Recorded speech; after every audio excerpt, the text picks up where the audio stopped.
Ford, the company that put America on wheels, is considering abandoning America. The reason? Tariffs. Those pesky taxes on imported goods, they're squeezing Ford's profits, making it harder to compete. This isn't just about cars, it's about American jobs, livelihoods, and the future of U.S. manufacturing. Ford CEO Jim Farley didn't mince words. He said the tariffs are forcing them to consider moving plants overseas. Think about that.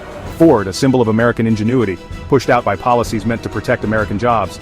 It's a bitter irony. The situation is dire. The tariffs add thousands of dollars to the cost of each car. That makes them less competitive globally. Ford is left with a choice: absorb the costs, raise prices, or move production. None of these options are good for American workers. It all started with the Trump administration's trade war. The goal was to protect American jobs and industries from foreign competition. The weapon of choice? Tariffs. These tariffs targeted a range of goods, including steel, aluminum, and auto parts. The idea was that by making imported goods more expensive, American consumers would buy American-made products.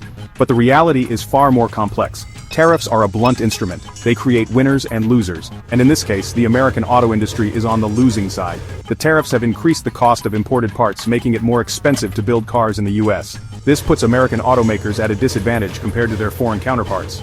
And it's not just the auto industry that's feeling the pain. The tariffs have also hurt businesses that rely on imported goods, leading to higher prices for consumers and job losses in other sectors.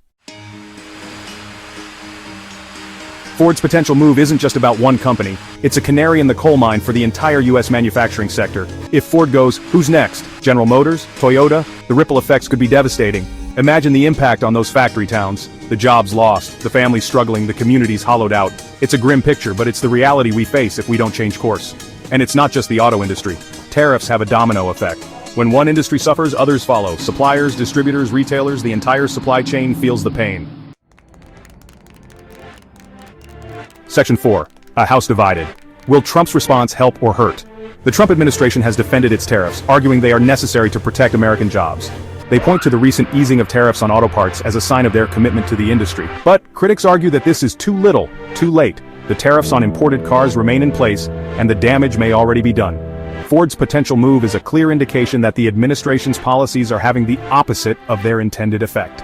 Instead of protecting American jobs, they are driving them overseas. The question now is how the administration will respond. Will they double down on their protectionist policies, or will they work with the auto industry to find a solution that benefits both workers and businesses? Section 5. The road ahead. Can American manufacturing be saved?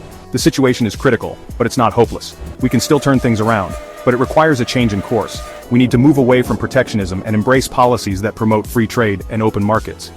We need to invest in education and training to ensure that American workers have the skills they need to compete in the global economy. And we need to work with our trading partners to create a level playing field for American businesses. The future of American manufacturing hangs in the balance. The decisions we make today will determine whether we remain a global leader in innovation and production, or whether we become a nation of consumers reliant on foreign goods. The choice is ours.